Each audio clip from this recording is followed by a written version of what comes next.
넓은 지구촌의 한 지역 장소를 중심으로 우리가 주목할 이야기 전해드리는 수상한 GPS입니다. 오늘은 이현미 국제전문기자와 함께 이야기 나누겠습니다. 어서 오십시오. 네, 안녕하세요. 예, 오랜만에 뵙겠습니다. 자, 오늘은 어디로 가볼까요? 팔레스타인 가자지구 어떠십니까? 아, 예. 좀 식상하긴 하죠. 네, 그런데 요즘에 또 그린란드 얘기를 많이 하다 보니까 잠시 조금 그렇죠. 네, 잊혀진 감이 없지 않아 있습니다. 네, 그리고 이제 도널드 트럼프 미국 대통령이 이제 최근에 한국을 포함해서 전 세계 60개국에 가자 평화위원회를 제안을 해서 네. 어젯밤에 이제 서명 국가들이 공개가 되고 다보스 그렇죠. 포럼에서 그래서 이제 출범을 공식적으로 하겠다 뭐 이렇게 밝혔어요. 그래서 네. 이제 국제사회의 시선이 좀 집중이 됐기 때문에 한 번은 다루고 넘어가야 될 것 같습니다. 네. 자, 평화위원회 어떤 위원회인지 어떤 일을 하는 건지 구성은 네. 또 어떻게 돼 있는 건가요? 네, 평화위원회는 일단 가자 지구의 전후 복구와 통치를 감독하기 위해서 신설된 국제기구라고 보시면 되고요. 네. 단순한 분쟁을 넘어서 가자 지구의 이제 통치, 재건, 안보를 이제 총괄하는 막강한 권한을 가지도록 이제 설계가 됐습니다. 네. 가자 지구의 뭐 가도 정부 수립 그리고 국제 안정화군 배치, 재건 자금 집행 등 모든 핵심 권한을 이제 독점하게 되어 있고요. 네. 무엇보다 조직은 의장과 집행위원회 그리고 가자 현장 지휘부 등 이제 크게 세 계층으로 나뉘는데 네. 가장 큰 특징은 이제 트럼프가 본인을 위원회 종신 의장으로 이제 명시를 했다는 겁니다. 바뀌지도 않는군요. 네. 한 국가의 이제 정상이 국제기구의 영구적인 수장을 맡겠다라는 것인데 국제법상에는 유례가 없는 일이고요. 네. 그리고 모든 최종 결정권과 이제 자금 집행 승인권은 트럼프 1인에게 집중되어 있습니다. 그리고 이제 트럼프가 자신의 최측근들을 이제 전면 배치하기도 했고요. 네. 누구 있는지 한번 알아볼까요? 볼까요? 네. 집행위원회가 이제 핵심인데 네. 가자 지구의 외교, 안보, 재건을 나누어 맡은 핵심 설계자 7인으로 구성이 되어 있습니다. 네. 트럼프 사위 제러드 쿠슈너가 전략 총괄을 맡아서 네. 가자 지구를 지중해의 모나코로 만들겠다라는 이른바 리비에라 프로젝트를 주도를 하고요. 네. 마코 루비오 미국 국무장관은 유엔의 영향력을 배제하고 평화위원회 중심의 새로운 국제 외교 질서를 구축하는 역할을 맡았습니다. 네. 토니 블레어 전 영국 총리는 중동 특사 경험을 바탕으로 해서 국제적 정당성 확보와 유럽 국가들의 이제 참여를 독려하는 역할을 하고요. 네. 그리고 이제 눈에 띄는 건 부동산 개발업자이자 트럼프의 중동 특사인 스티브 위드코프가 인프라 재건과 그리고 건설 부문을 총괄합니다. 아폴로 글로벌 매니지먼트 최고 경영자인 마크 로아는 민간 투자 유치와 그리고 금융 설계를 담당을 하고요. 인도계인 아제이 방가 세계은행 총재도 공적 자금과 국제기구 간의 협력을 연결을 하고 위원회의 결정에 금융적 신뢰도를 부여하는 그런 역할을 맡았다. 이렇게 소개가 되어 있어요. 예, 너무 또 트럼프 쪽 인사들이 네. 집중 포진되어 있는 게 아닌가. 그래서 논란의 여지가 좀 많죠. 네, 지금 많이 나오고 있습니다. 네. 우선 토니 블레어 같은 경우는 영국 총리 시절이었던 2003년에 미국과 함께 이라크 전쟁에 이제 전력이 있어서 중동의 비극을 만든 인물이 다시 투입된다. 이러면서 이제 거센 비판이 나오고 있고요. 네. 또 위원회 구성원 상당수가 트럼프의 가족, 측근, 부동산 개발 파트너 그리고 이제 거대 자본가들이기 때문에 공적 기구를 사유화한다는 지적도 있습니다. 네. 이제 그들을 통해서 가자 지구 재건이 인도적 목적이 아니라 대규모 부동산 사업으로 이제 변질될 위험이 있다라고 보는 거고요. 자금 운영의 불투명성과 블라인드 펀드와 우려도 이제 지적이 되고 있습니다. 네. 트럼프 행정부는 뉴욕에 이제 엠파이어 스테이트 빌딩을 186개를 이제 합친 양에 달하는 가자 지구에 파괴된 건물 잔해가 약 6,800만 톤인데 네. 이것을 치우고 도시를 재건하기 위해서는 천문학적인 비용이 필요하다. 예. 그 금액만 해도 700억 달러, 우리 돈으로 한 103조 원 이상 되더라고요. 네. 그래서 그 자금이 필요한데 그것을 마련을 하고 끌어올 수 있는 사람들을 배치했다. 뭐 이렇게 설명을 하고 있어요. 네. 하지만 평화위원회 헌장에 보면은 자금의 용처를 의장이 결정하고 외부 감사를 받지 않는 명확한 조항, 감사를 받는 이제 명확한 조항이 없고요. 예. 그래서 이제 국제 투명성 기구들은 이 자금이 트럼프 측근들이 운영하는 건설사나 컨설팅 업체의 프로젝트로 이제 흘러갈 위험이 있다라고 네, 이제 네. 경고를 하고 있습니다.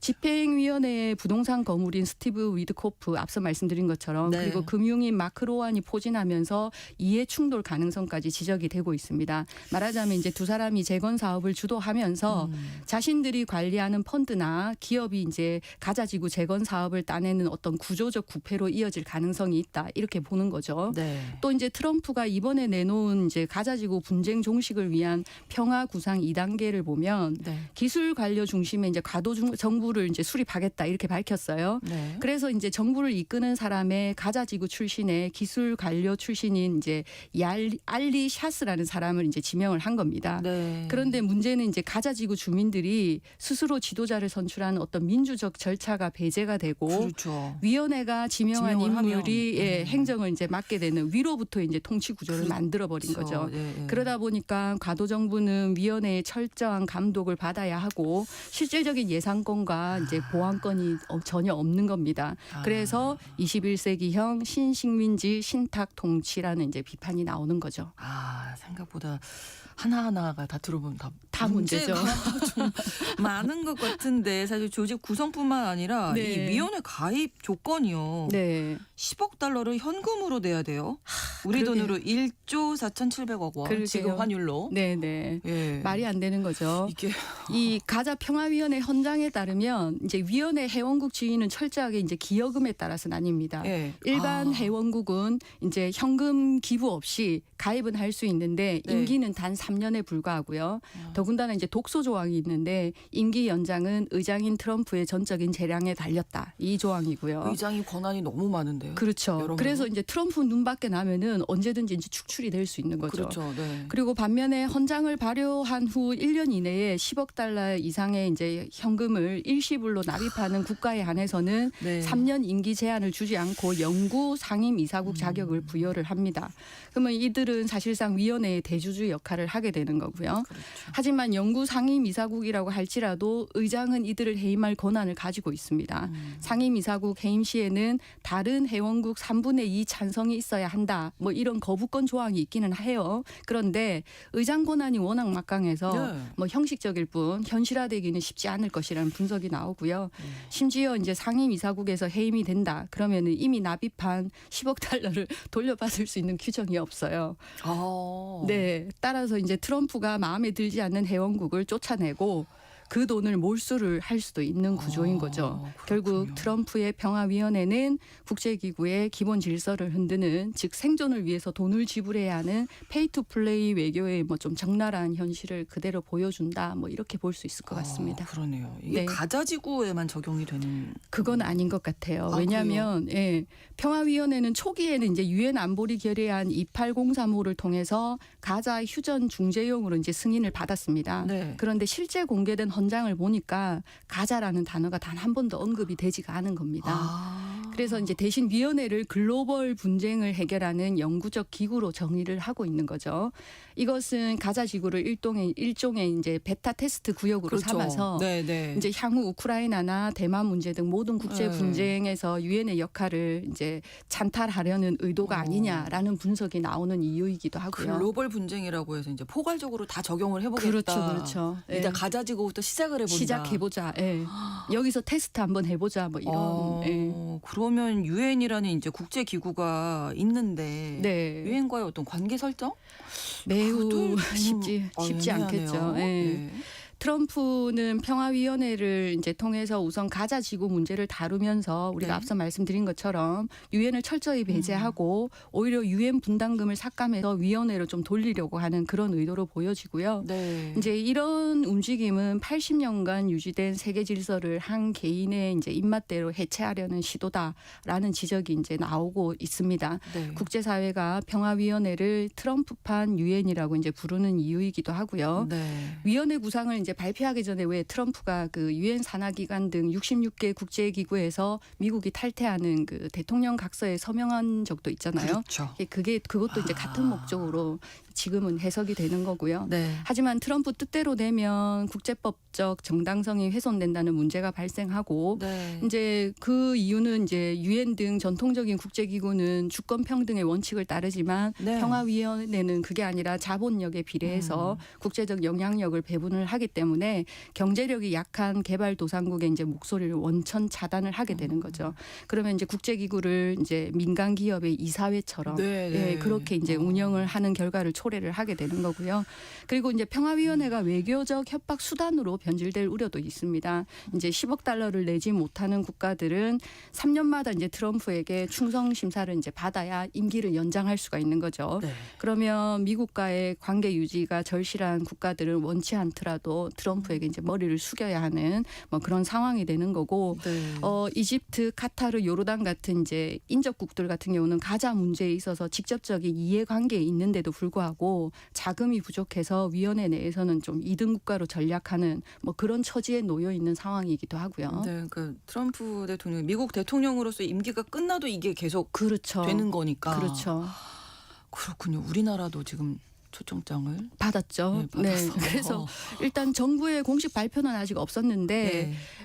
트럼프의 이제 끈질긴 요구와 실질적인 압박에 따라서 10억 달러를 내는 상임이사국 지위로 위원회에 참여하겠다라고 하는 쪽으로 가닥을 잡았다. 뭐 이런 보도가 나오더라고요. 네.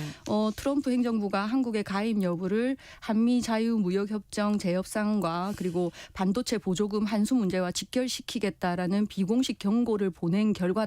뭐라고 이제 해석을 이제 보도를 보니까 되어 있고요. 네. 정부는 예비비와 대외경제협력기금을 활용해서 우선 1차분 납입금을 마련하는 방안을 검토 중이다라는 내용이 있고, 네. 대신에 가자지구 재건 사업 중에 스마트시티 건설과 통신인프라 복구 사업권의 상당 부분을 한국 기업이 우선 수주할 수 있도록 보장하는 빅딜이 성사됐다. 뭐 이런 내용이 포함돼 있어요. 네. 그런데 이제 10억 달러를 내기 위해서는 국회 비준이 있어야 하고, 뭐 이를 회피하기 위해서 예비비 등 우회로를 선택을 하면 현행법 위반 가능성이 있다는 분석도 나오고 있더라고요. 네. 그래서 이제 여러 가지 논란이 있을 수 있는 부분이 있기 때문에 정부가 이런 문제들을 어떻게 다루는지를 좀 지켜보면서 네. 정부의 공식 발표를 보고 좀 판단해야 할 것 같습니다. 그렇군요. 네. 어렵네요. 이게. 어렵죠. 예. 네. 국제 안정화군 배치도 논란이 된다고요? 네, 이 평화위원회는 가자 지구의 치안을 담당할 이제 국제 안정화군을 창설을 했습니다. 네. 미군 장성인 제스퍼 제퍼스 소장을 이제 사령관으로 임명을 했고요. 문제는 이 군대가 가자 지구 내에서 무력 사용권하고 그리고 가자 지구 주민들에 대한 수사권을 갖는다는 것입니다. 그래서 이제 팔레스타인 측은 다국적 점령군이다 이렇게 반발을 하고 있고요. 네. 뭐 이스라엘 같은 경우는 이제 이 위원회에 들어간다고 하면서도 자신들의 통제를 벗어난 무장 병력이 국경에 이제 배치되는 것을 극도로 경계하는 분위기도 있고요. 또 이제 트럼프는 무엇보다 이제 팔레스타인 무장정파 하마스의 완전한 무장 해제와 추방을 전제로 평화위원회를 운영하겠다라고 했는데 네. 현재까지도 하마스는 이제 지하 터널 등 이제 가자지구 곳곳에서 세력이 남아 있습니다. 그래서 이제 하마스가 위원회의 통치를 거부하고 게릴라전을 지속할 경우 위원회는 평화 유지가 아닌 장기적인 대테러 전쟁의 이제 사령부가 될 위험의 소지가 있고요. 네. 그러면 이제 참여 국가들의 막대한 인명 피해와 비용 부담이 그렇죠. 전가되는 그런 일이 발생하겠죠. 아, 그러네요. 네. 또 한 가지가 이제 자발적 이주 조항이 있는데 네. 이게 또 인권 청소 논란을 그렇더라고요. 일으키고 있죠. 네, 평화위원회는 계획안에서 이제 가자를 떠나고 싶은 주민에게 네. 안전한 통로와 이제 정착금을 지원한다는 내용이 포함되어 있기 때문에 네. 겉으로 보면은 인도적인 그렇죠. 지원을 하는 것처럼 보이는데 네. 문제는 이제 인권 단체들은 이 조항을 강제 이주의 합법화로 보고 있습니다. 이제 폭격과 봉쇄로 살 수 없는 환경을 만든 뒤에 돈을 줄 테니 나가라라고 하면은 그것은 가자 지구에서 팔레스타인인들을 몰아내려는 의도가 숨어 있는 것이다. 뭐 이렇게 보는 거죠. 지금 말씀드린 대로 뭐 하나하나가 다 문제인 것 같은데 과연 이 평화위원회에 출범은 했잖아요. 그렇죠. 지속될 수 있을까요? 너무 고민스러운 지점이기는 네. 합니다. 이제 평화위원회는 현재 전적으로 트럼프 개인의 권위와 추진력에 의존을 하고 있고요. 만약 미국의 이제 차기 행정부가 바뀌거나 그렇죠. 트럼프의 정치적 영향력이 약화되면 위원회에 거액을 투자한 국가들은 자금을 회수하지 못할 위험이 큽니다. 네. 그리고 미국 내에서도 이미 왜 우리 세금과 군대를 동원해서 남의 나라 땅을 통치하는 기구를 만드느냐라는 이제 고립주의적 여론은 이미 팽배해 있고요. 예. 그리고 트럼프의 개인 개인적 명성을 위한 도구다라는 비판도 나오고 있습니다. 네. 이런 상황을 이제 국제사회가 잘 알고 있기 때문에 국제사회 입장에서는 이제 트럼프 제안에 신중할 수밖에 없는 거죠. 네. 근데 하지만 트럼프가 너무 압박의 강도를 매우 높이고 있기 때문에 경제적인 부분에서 압박을 하니까. 그렇죠. 예. 그래서 이제 울며 겨자 먹기식으로 가입에 찬성하는 국가들도 늘고 있습니다. 네. 그래서 이제 초청장을 받은 60개국 중에 처음에는 이제 별로 반응이 없다가 어젯밤에 이제 밤사이에 공개된 걸 보면은 뭐 이스라엘, 이집트, 사우디아라비아, 헝가리, 아르헨티나, 러시아 등 뭐 20개국 이상이 뭐 참여하는 걸로 그렇게 되어 있더라고요. 네. 반면에 프랑스와 노르웨이, 스웨덴은 이제 가입을 거부했고 영국과 독일, 이탈리아, 인도, 중국, 유럽연합 집행위원회는 유보 상태입니다. 네. 근데 뭐 이들도 적극적으로 참여하지는 않을 것은 이제 눈에 보이는 거고요.